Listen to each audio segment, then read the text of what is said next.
As of April 2024, YouTube has over 2.7 billion active users every month. Of those 2.7 billion, 114 million have created their own channel for videos to be posted to. That's 4.2% of users becoming creators.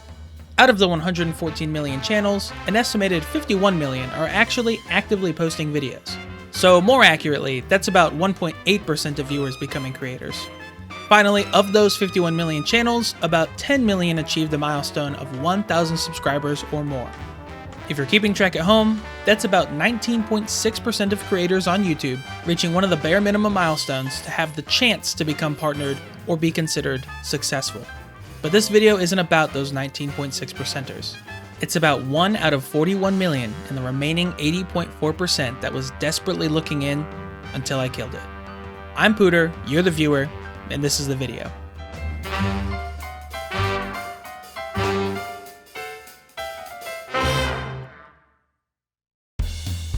It's 2019, and you decide this year is finally the year. The year you're gonna stop complaining about how bad content creation on YouTube has gotten and start making it yourself. If Billie Jean, but every instrument is a spring door stopper can do it, you can too. Sure, you've tried since you were 12, but that was all complete ass. Hey, this is Mr. Game Reviewer 1. And I think I get the last kill here. Oh, sex. Sex. Intercourse. MILF! No, this year would be different. You've gotten a bachelor's degree, you're teaching PE at a lovely private school, and are in your final semesters of grad school. So you tell your best friend that you want to make something with him. Together, you make 5 videos that make you both laugh your ass off, but are admittedly still kinda ass. First boss fight. It's a fucking rock. God damn it. And after those 5 videos, you have to move back home to do your student teaching for the upcoming semester. But you never get back to making videos because something came up. Even through that, eventually you're able to start your career as a teacher. You don't return to the channel, but you loved making videos so much that you used the little skills you picked up over the years to help teach your students.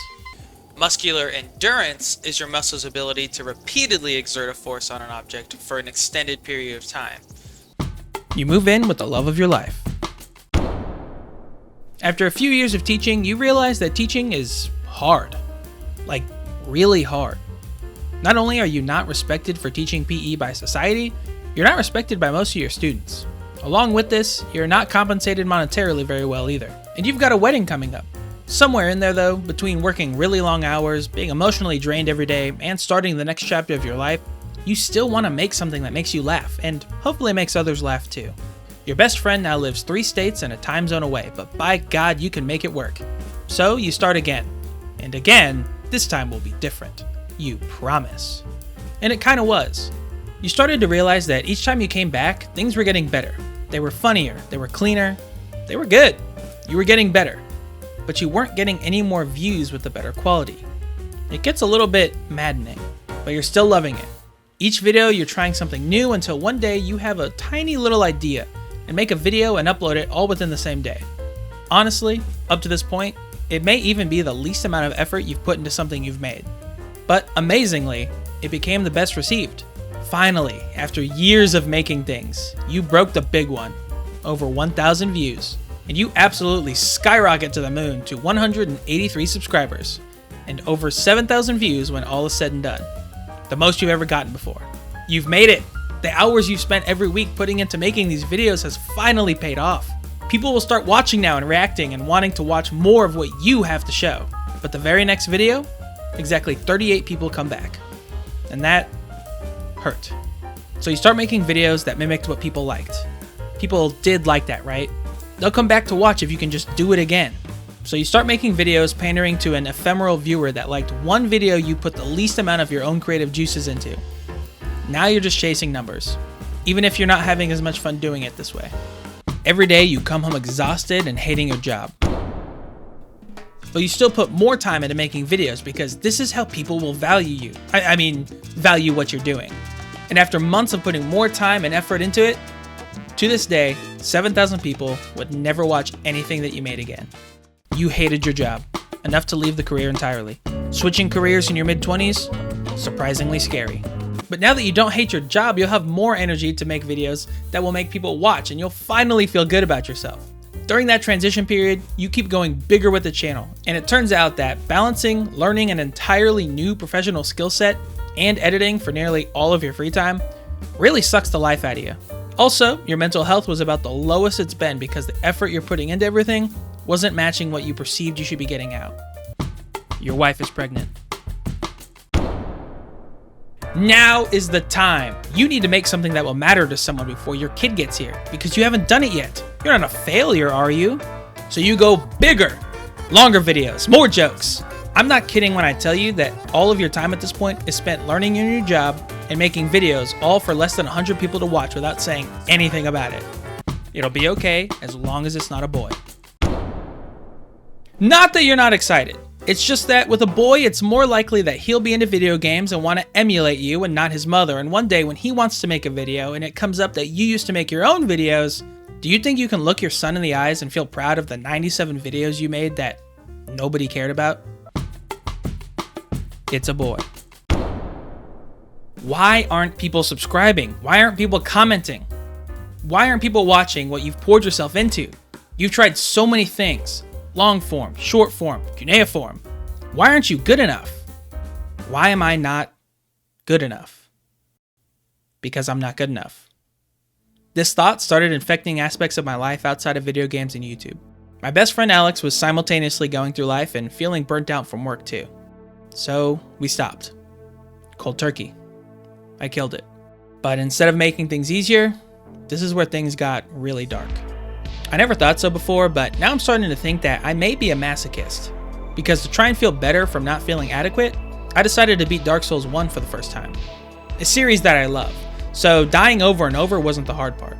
The hard part was that even though I said I would stop making videos because it was making me feel bad about myself, I kept recording and thinking, oh, that's good, that's funny, that could work. Which was then followed by the thought, no it wasn't. No one cares what you think might be funny. You can't execute it well anyway. And through this cycle, little did I know that I was just sliding further down a path that would be even harder to escape.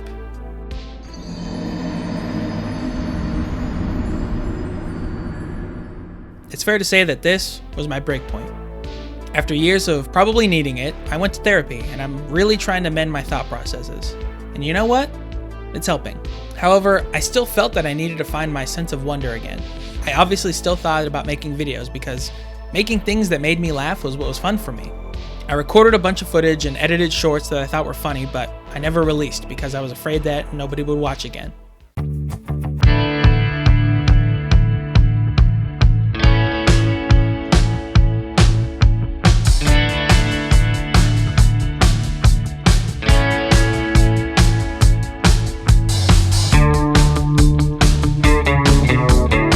Help from him because I was afraid that nobody would watch that either. And you know what? They didn't really. But I had a great time making it. We both laughed about what we were making. I was laughing and having fun again. And then I wanted to make this video. It felt important to me, like something I needed to get off my chest. I've always wanted to make something that I was proud of and something that really meant something to someone. And I did. It wasn't insignificant after all. All of this meant something to me. And it turns out I was asking myself the wrong question. One day when my boy wants to make anything and does, would I talk about his creations the way I've talked about mine? Would I tell him that if his video doesn't get 1,000 views, it was worthless and that he wasn't good enough? I may never reach the top 19.6% of YouTube channels with 1,000 subscribers. I may never get comments expressing how much they truly enjoyed something I made. But that's all in the reception, which I can't control. I can control loving what I make. I'm finally ready for that to be enough. And I'm done being ashamed of the things I've made just because other people didn't get it. Because I get it, and I love it, and that is enough. This is Pooter, learning lessons the hard way, so you don't have to. Thanks for watching.